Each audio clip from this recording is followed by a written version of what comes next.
అసెంబ్లీలో ప్రస్తుతం double bedroom పై చర్చ జరుగుతోంది. లైవ్ లో చూద్దాం. Sir I have the detail sir, time नहीं है, मैं नहीं बोलना चाह रहा हूं, सारी तफसीलात हैं. कितने वक्त टेंडर्स बुलाए गए लेकिन कोई आता ही नहीं टेंडर लेने के लिए, घर बनाने के लिए. क्यों नहीं आ रहा है? इस वास्ते नहीं आ रहा है कि 7 लाख में नहीं बन सकता. सर आज मैं ये भी जरूर कहूंगा कि चीफ मिनिस्टर साहब को मुबारकबाद दूंगा कि उन्होंने आईडीएच हाउसिंग कॉलोनी बनाई, वहां पे घर दिए. मैं मुबारकबाद देता हूं कि चीफ मिनिस्टर साहब ने 2 दिन पहले भी 2 बेडरूम के घर दिए गांव में जाकर, उसके लिए मुबारकबाद देता हूं. Sir IDH housing colony, cost of each dwelling unit is 7.90 lakh. Sir जब वहां पे आप 7.90 लाख से बनाए तो यहां पे 7 लाख से कैसे बनाएंगे? मैं हुकूमत से मुतालबा करूंगा कि आप 7 लाख नहीं बल्कि 9 लाख रुपए अगर इसको कर देंगे तो 9 लाख जैसा आप बोलेंगे तो कई कॉन्ट्रैक्टर्स आगे बढ़कर आएंगे और ये घर तामीर करने का जो आपका इरादा है ये हकीकत में तब्दील होगा. Sir 2 minute sir. सर मैं ये बात कहना चाह रहा हूं खत्म करते हुए कि आज लाखों दरखास्तें सर, लाखों दरखास्तें सर, कम से कम 1 लाख दरखास्तें तो हम MIM हेड ऑफिस से दिए हैं. पुराने शहर में मुसलमान बहुत गरीब हैं, चाहे सच्चर कमेटी की रिपोर्ट हो, गोपाल सिंह कमीशन की रिपोर्ट हो, कुंडू कमेटी की रिपोर्ट हो या फिर अब सुधीर कमेटी की रिपोर्ट हो, इन सारे रिपोर्ट्स ने कहा है कि सबसे कमजोर, सबसे पिछड़ा हुआ, सबसे पीछे अगर कोई है तो वो मुसलमान है गरीबी के सतह में. तो आज उन मुसलमानों को घर देना होगा. पुराने शहर में लोग फिरते रहे साहब. मैं कहूंगा कि कई वादे थे, आपका बहुत अच्छा काम था जिसकी वजह से लोगों ने उम्मीदें वाबस्ता की, आपके वादों पर भरोसा किया.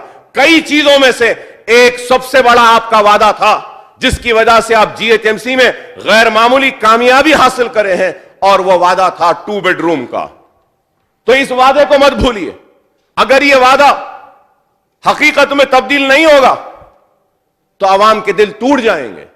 लोग घरों में काम, गरीब जो घरों में बर्तन मांजता है काम को नहीं गया, लाइन में कतार में खड़ा रहा, एप्लीकेशंस देता रहा, हर कोई समझ रहा है. And at the same time sir, before concluding sir, I would like to bring to the kind notice of the government sir is that कि आप अपने जवाब में चीफ मिनिस्टर साहब ने कहा कि 42 लाख घर बनाए और अब फिर बनाना है 20 लाख घर. मेरे हिसाब से, हमारे हिसाब से 20 लाख घर बनाना है. तो सवाल यह है सर, अब टेक्नोलॉजी आई है, जितने भी हम घर देंगे उन फैमिलीज को we should link the allotment of the houses to Aadhaar card. इससे लिंक करना चाहिए ताकि ये ओवरलैपिंग नहीं होनी चाहिए. नहीं तो आज 20 लाख घर बनाएंगे 5 बरस 10 बरस में, फिर 20 बरस के बाद और 50 लाख घर का रिक्वायरमेंट आ जाएगा.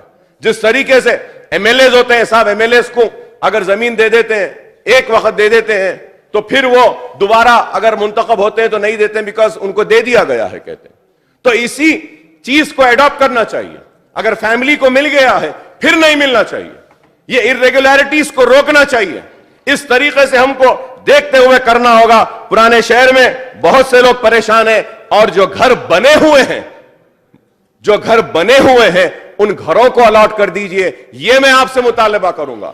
अरे घर सर 99 से, I am concluding sir, from 99 से लेकर 20 बरस तक मैंने मेहनत करके वहां पे जमीन को बचाया, वहां पे घर बनाए और जमीन को बचाने के चक्कर में मुझे लैंड ग्रैबर्स ने गोलियां मारी सर, चाकू मारा गया मुझे, सिर्फ वो जमीन, सरकारी जमीन को बचाने के लिए. हम इतनी तकलीफ उठाकर जमीन को बचाते हैं, घर बनाते हैं और फेरिस्त देते हैं, उसमें भी जो है घर अलॉट नहीं होते हैं. आज उनके दरवाजे गिर रहे हैं. तो मैं आपसे मुतालबा करूंगा कि हुकूमत को से कहूंगा कि वो घर को फौरन अलॉट करिए और इस 2 बेडरूम को आप जो अपना एक सबसे बड़ा प्रोजेक्ट बनाए हैं, इसमें हमारी पार्टी की जानिब से जो भी ताउन आप चाहते हैं हम जरूर करेंगे, क्योंकि हम चाहते हैं कि बेघर को घर मिले, गरीब को घर मिले. लेकिन यह भी कहूंगा कि मुसलमानों के साथ इंसाफ कीजिए. मुसलमानों के साथ इंसाफ नहीं हुआ.